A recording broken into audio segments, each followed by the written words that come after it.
Eliza Stewart. I started playing Ultimate in 2015. I started with Chile, which became Chile Heat. And then in 2023, I joined UCT. I was part of the 2023 Wild Dogs campaign. I really struggled with this question. I was asking everybody what they would say, but describing my play style in 5 words, I tossed between a few different options, but I think I ended up with like work smartly within the system or something is like at least what I tried to do. And I'm currently still at UCT Flying Tigers. Okay, awesome. Thanks for that, Eliza. I sort of want to start where you started. You said you started playing in 2015, and that's almost 10 years ago now. Hectic. So and you're still studying, so I'm assuming you played in high school and then you got into Ultimate Frisbee. Can you tell me a little bit about your beginning? So I think I technically played Ultimate for the first time in like 2010 on a beach in Eastern Cape, but then I forgot all about the sport. I don't even remember playing that. And then in 2015, my dad went on a work trip and ended up playing with a bunch of people. And I had been playing soccer, I'd played some water polo, but I enjoyed sports, but I'd never really fallen in love. And my dad came back and was like, "You need to try this sport." So we got in touch with the people who run Sundays, the pickup, and that's where I started joining the community. I joined Chile like quite soon after that. I played my first tournament was actually women's season, I think, looking back now. I played women's nationals in Cape Town with Kraft, and that was my first like ultimate experience ever. Yeah.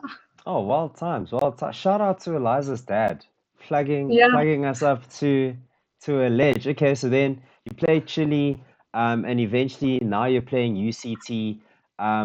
And how did you go from being someone that was just curious about frisbee to someone that like really, really used it as a place to, I don't know, get your competitive energy, your competitive fill, you know what I'm saying? Like where Yeah. was that transition, if you could remember? Um, I don't know if I have an answer for you. I think I really enjoyed the values of the sport.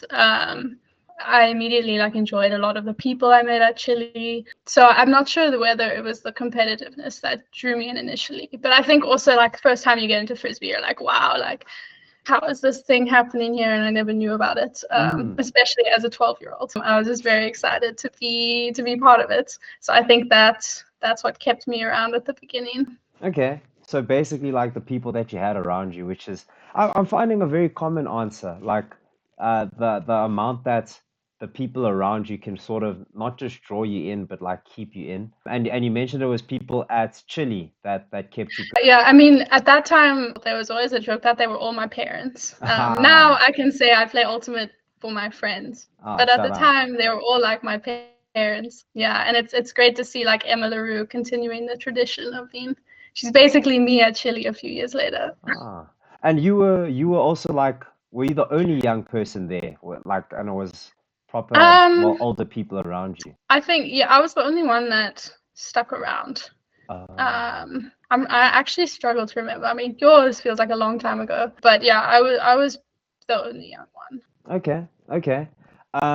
So then moving on to how you started playing in university, I'm assuming after Chile, you got into UCT and then you just sort of flowed through there. And how long, what was your journey coming into UCT? Was it sort of like you knew where you wanted to be and you got into like the first team like fast, or was there like a build up to the top, if you will? So I never really left Chile because Uh, what happened was 2020 happened, COVID. I was in matric that year.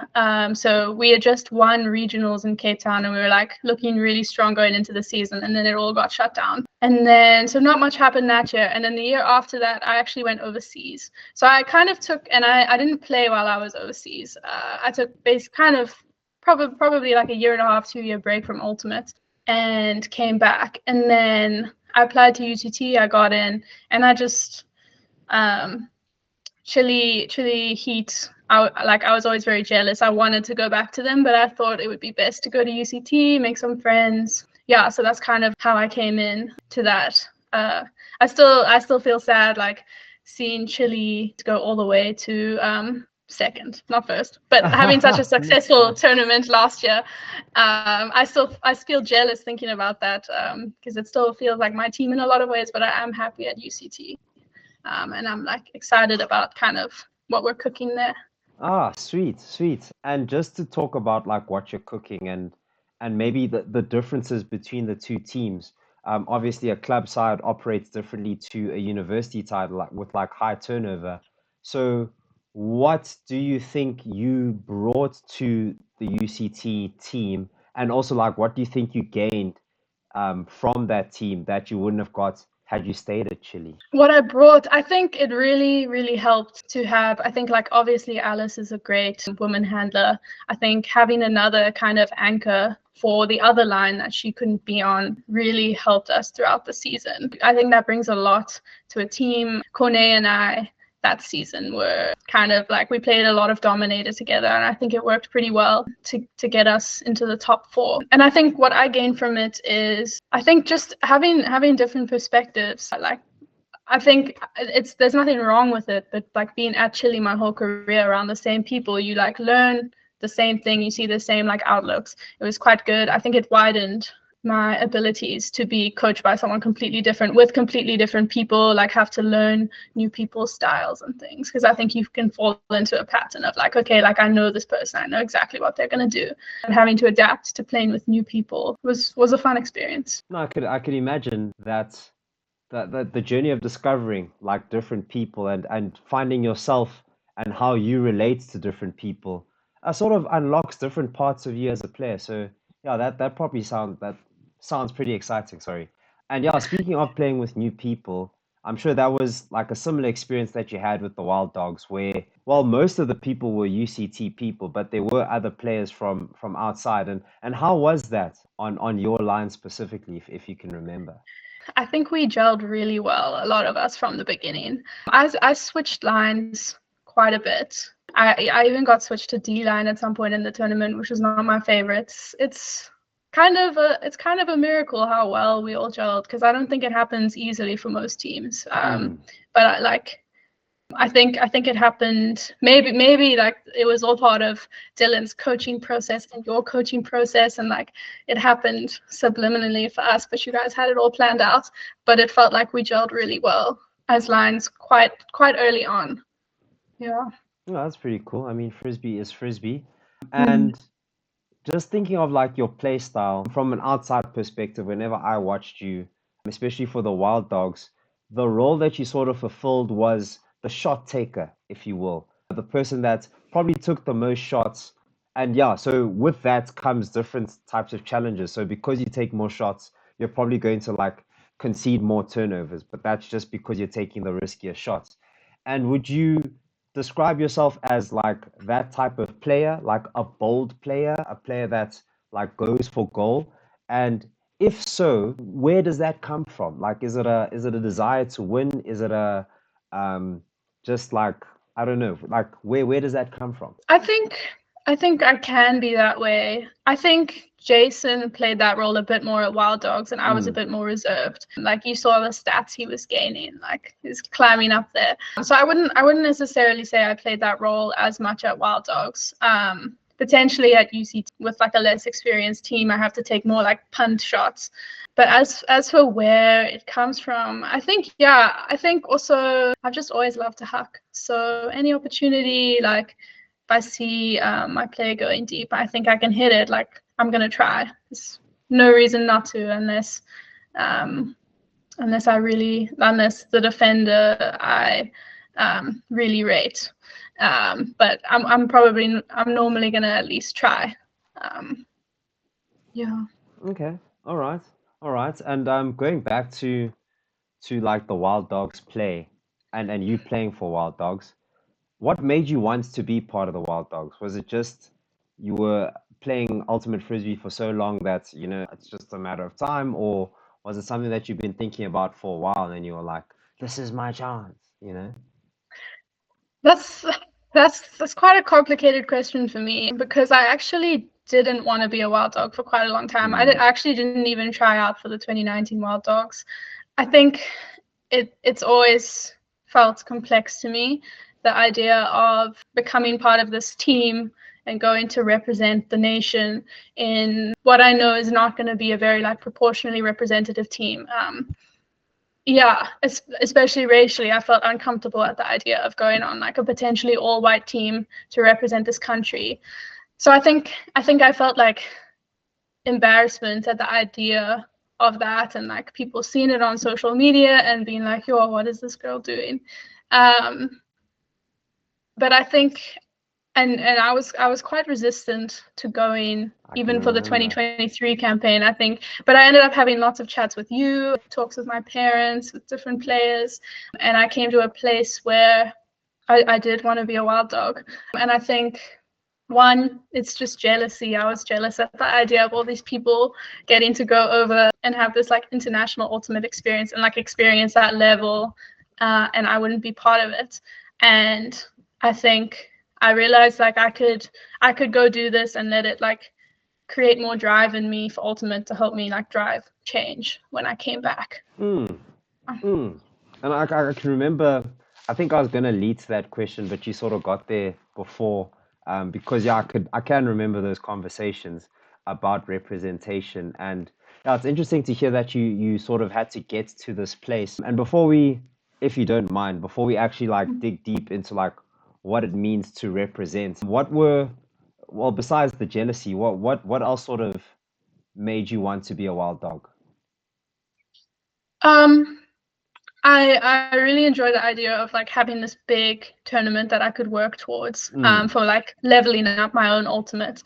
Um, and yeah, I think just the idea of going overseas to play like other countries, really made me keen. I've always heard that under 24s is like the vibiest tournament, out of all the big ones. So I think to get to like go experience that with other young people, like, I don't think there were many people at that tournament I didn't like. Although there were a few, but um, um, yeah. So okay. um, I my mean, my team will know who I'm talking about. yeah, we all know. We all know. We won't say it here.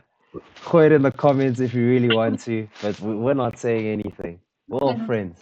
Going back to representing the country, yeah, it's a difficult one, and I think it's probably one that I've, in our James interview that will be published relatively soon, or probably be published before this one. So in the James interview that we already did, James also brought up a similar tug of war within, about like representing South Africa and not looking very South African according to the demographic. So yeah, like can you unpack that a little bit more before we talk about like what we could do to actually change it, from where we are at the moment.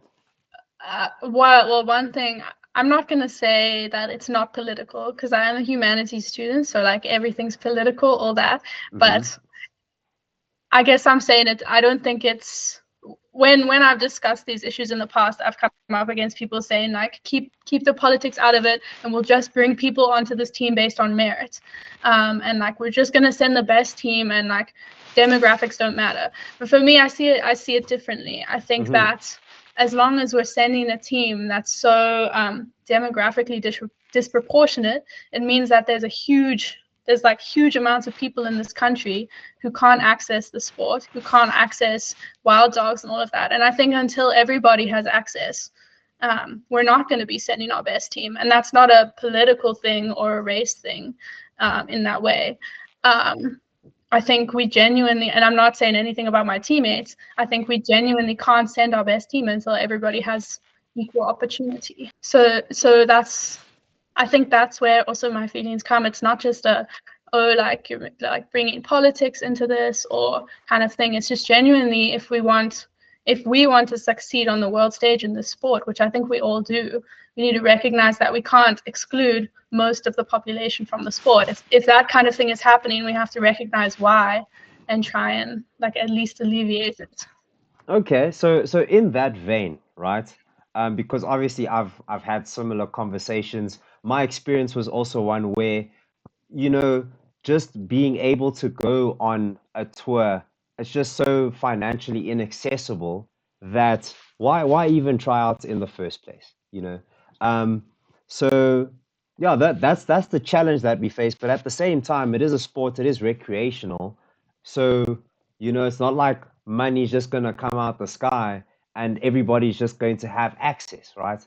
And these are the challenges that we sort of face. But I mean, I think what I enjoy about the wild dogs and about this demographic is that things can happen. We could put things in place from where we are now, from this platform, to make things more accessible. They might not be perfect at the moment, but there are things that we can do. And you're the one that's actually, was it you that started the Wild Dogs pledges? Yes, Yeah? it Can you was. can you take us can you Yeah. take us through that? Yeah, so after that campaign, I think well even before the campaign I came to a place where I was like, okay, if I'm doing this then I owe the community. Mm, And in my opinion, we all owe the community. We leaned on them so much for fundraising, coaching, like there were so many people who did things to just get us there. Um, so I asked the team whether I went around to everyone and asked whether they'd be willing to make a pledge in service of the community in some way. And yeah, it was the conversations that came out of it were awesome, I think. And I think everybody was willing to do something and wanted to do something. I think people maybe hadn't thought about it until they were like nudged on it. So I think it was really cool to see what ideas people came up with, especially like non-financial ideas. A lot of people like I can't. A few people donated to the Bafazi Fund, but a lot of people were like, I can't donate money. So we like brainstormed ideas, and you can go check out the pledges on the Instagram still. I think they're still up. Yeah. still up there. Do you remember your pledge by any chance? I think mine was, I don't even know how to word it, to like pathway 25,000 Rand by the end of this year into kind of transforming ultimate. So What does yeah, that I think mean? it's Like transforming, like so demographically. transforming, yeah, demographically. And I say pathway because I didn't mean I'm the chairperson of the CTFDA this year, so I didn't mean like raise 25K. I mean partly raise, partly fundraise, partly also just through proposals, and that kind of thing. Yeah. Okay. So how far have you come? I'm actually curious, like I haven't looked at the numbers. I think I'm at about 16K or something. 16K? Mostly through last year, Cape Town Ultimate started something called the Catalyst program, where we Mm-hmm. take applications of people who will start a pickup in a new area or with a new group of people, Mm. and we pay them to run a pickup for like a set program length of about 3 months. So that's mostly where. So we're running 3 programs this year with 3 different people across the city. So that's mostly where that money has gone to. Okay, sick. Literally Yeah. growing the community through these catalyst programs by empowering individuals or facilitators, if you will, of Mm. ultimate in different spaces. Okay, I like that. I like that. It's logistically it makes sense and it shows a lot of promise for the community and growing the community. I Um, hope so. no, no, 100%. That's cool. And I think it speaks to like for the 2025 campaign, there are 3 pillars that we're sort of trying to push. It's access that we already spoke about, because I mean, ultimate frisbee only needs a disc and some space. You don't need like a hockey stick or cricket bats. Anyone can play. So barriers to entry are quite low. Access is one, inclusion is another, and then excellence is the third. And inclusion is just about, you know, we are stronger together, so we must build off everyone's strengths. And then excellence is like being the best in the community. That's why you're like representing on the highest level, and also like the best for the community. Because like when you get to the top, what is it about? Is it just about putting a badge on your chest? Like, or is it about doing something with the platform that you have? And I guess, yeah, like thanks for actually doing something with your platform from the Wild Dogs to CTFDA. I think that's a good example to have. Um, and like while we're here talking about who you are in the community and like what it means to be there. Like, what does it mean to be like a wild dog when someone asks or says to you, "Oh, Eliza, you are a wild dog," you know, how much weight does it hold, and what weight does it hold? Yeah. I think it comes with feelings of pride in a lot of ways. I know where we ended up in the standings wasn't exactly ideal, but I think can feel proud of like a relatively strong performance for a South African team in the tournament. So I definitely feel pride. I think a lot of it comes back to the responsibility. For like the community put you into this tournament, and like if someone says you're a wild dog, it means like you need to come back and put back into the community at least what they put into you, is how I feel about it. So I guess yeah, it's still a cool feeling though to be like, oh, you represented the country. It's still a very cool feeling. Wild times. Put into the community what they put into you. Hectic. Okay, speaking of that, like, what did you learn, like, from the campaign? Like, what were the takeaways that you're like, oh, this experience gave me this, you know, afterwards? You know what? And during. Afterwards And during, and during. actually, yeah. I mean, if I think about during, if you know me as a player at all, you know I love my inside flick break. It's one of my. If I'm not hacking, I'm probably throwing an inside flick break. Um, and I really struggled with it for the first few matches, first few games. I really struggled. I couldn't. I just like it didn't. It wasn't clicking in my head. I think also first game against Singapore, like their ladies are quite short and fast, so they're like in that space, and I think that kind of like having that be the first. Maybe if the first game had been against a taller, slower team, I would have struggled less. But I really, really struggled, and it was something I had to work out because I couldn't rely on it as much. I had to take like secondary options and stuff. And at some point in the tournament, it just like clicked again, and I could do it. Like your brain has been like working on it the whole time, and then suddenly it just like slots back into place. So I don't know what I learned from that. I think it was more just an experience of like having to work around something I've always relied on here. Hmm. And I can't really think of any specifics I did instead. Probably just swung more or took open side options. But yeah, that was during the tournament. Afterwards, it was almost like sad coming home, because the level you're held to there is so much higher. And to like come back to South Africa, I almost felt like devastated. I was like, when am I ever gonna get to experience this again? Of just everybody there, everybody so like passionate and invested. So I think you really learn the level of like you think you're like this crazy obsessed person even within the community, and then you go to Worlds and you're like, well, now everyone's like this for this sport. So you learn like everybody's just as invested as you are, which was a really cool to experience. Hmm. Hmm. Um, Sweeto burrito. So, what would you tell someone that's fresh starting into Ultimate Frisbee now, that's considering maybe trying out for Wild Dogs or like is sitting on the fence about it or just heard about it? What would you tell them?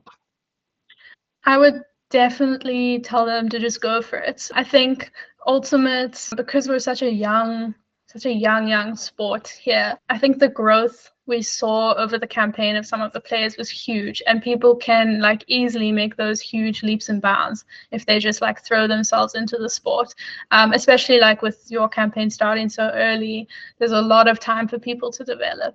So I would definitely say like go for it. Worst thing that happens is like you get cut and hopefully you're young enough to try again, or you go for like club worlds in a few years.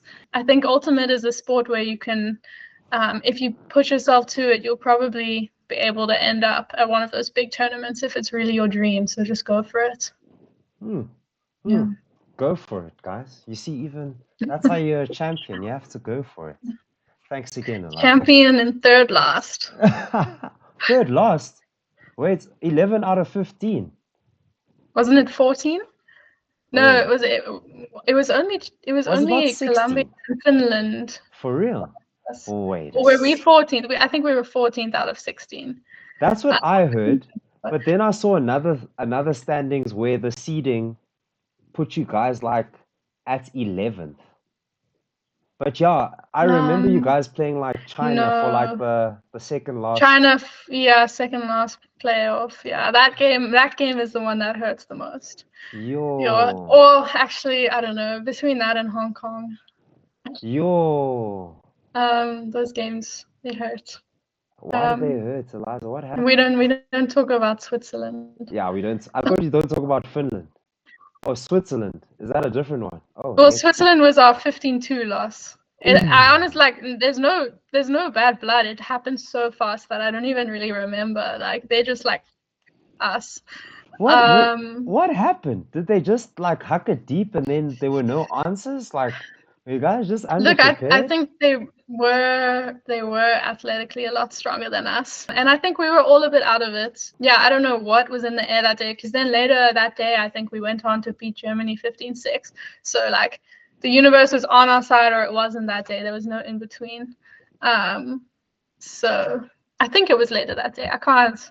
The tournament's a bit of a blur. It all like clumps. Yo, because like those 7 days are like this, right? And it's 2 games a day. Yeah. And Yeah. yo, it's hard to keep up. Actually, actually I'll ask. I should probably ask Dylan. But how did you guys manage? How do I put it? You sort of want to win at the right time, right? You want to win towards the end, for example, because those are the ones that most affect your seeding directly. But like, I think you guys won 40% of your games, but it just wasn't the right games. Is that what happened? I think so, yeah. I mean, I don't think it should be underestimated, the smaller squad size. I mean, most teams were pitching up with 24 aside. We were 16 or 18.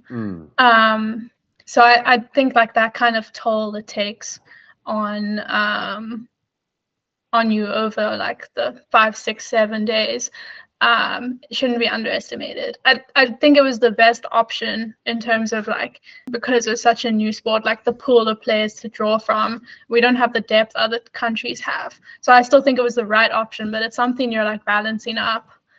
So I think eventually like legs just caught up with us. Maybe we should have done more fitness, but yeah, I mean, like when I think about that kind of winning 40% of our games, I'm like, yo, do we deserve to be third last? But I guess if that's where we end up, I think the tournament format was quite harsh in that it doesn't, like, you could have, after those rounds of games, you could have been lost in the, like, USA could have just not pitched up for any of their games, seeded last, and just like played like 4 games to get to the top, I think. So I think it was harsh in that way, that like everything you built on the first few days, you could still be sent like straight to the bottom.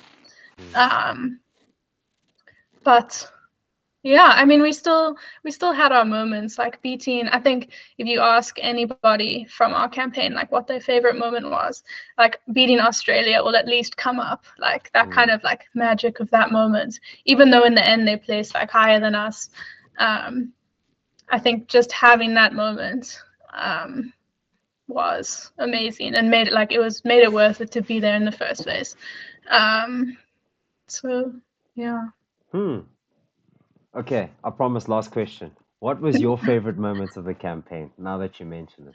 Was it the Australian My game? favorite, it was Australia in terms of the playing. I think Germany, the cameras were on. I was too scared that like we were gonna end up in like a best comeback of all time video. Like the embarrassment. I was actually thinking about it because I saw the World Junior Ultimate Championships just now. The French women team were up like 10-4 on USA and then ended up losing on Universe. And I was like, yo, that could have been us against Germany. So I was too stressed. But Australia, like, we had nothing to lose. We were down 12-14 and we had those like 3 points in a row that we got. And the euphoria like of getting that moment. But my other favorite memory was back at our accommodation where we were staying. We invented this game called Nook Ball. Yeah. I'm sure you heard of Nook Ball. Heard of it. So we would play like in the passageway, and there'd be like a side kind of like nook that led to two people's rooms, and it was basically like hand tennis, but if you nooked someone, then you like trap the ball in that space and they would lose. And we would play every night for like ages. And I think if South Africa sent us there for nookball, like we would have brought home some medals. We would have brought it back. But like that kind of team bonding where like even though you played like 2 days of frisbee, everyone was so competitive. We were like, gonna win nookball. Yeah. It was just so fun to like bond and all be together in that space. I think like staying together is so important. Well, or at least most of the team. Oh yeah. Yeah. That's key. Staying together. Yeah, you can build those memories that way. But yeah, once again, thanks, Eliza, for all of that. I promise that was the last question. Sweeto burrito. I think that's all from my perspective. Very insightful. And yeah, like I think I really enjoyed your perspective on representation. Yeah, obviously I would say that because I mean, look at me. But I mean, yeah, it's something that I think we can draw on as South Africans. We really need to. There's like a large population that's like just not being accessed at all. So yeah, we should definitely tap into that and reach out there. Get some catalysts out there. Get like active. Get going. And yeah, like thanks, Eliza, for once again all your work, for the time that you put in, and for I think I already thanked you for the interview. I'm like endlessly Thanks grateful. for having me. And it was pretty enjoyable. Thanks for the little extra spice there. Only pretty. Say again, only? Only pretty enjoyable. I had a great time. Yeah, pretty. That's when I say pretty enjoyable. It's like it's great. I don't know. Maybe I say pretty too much.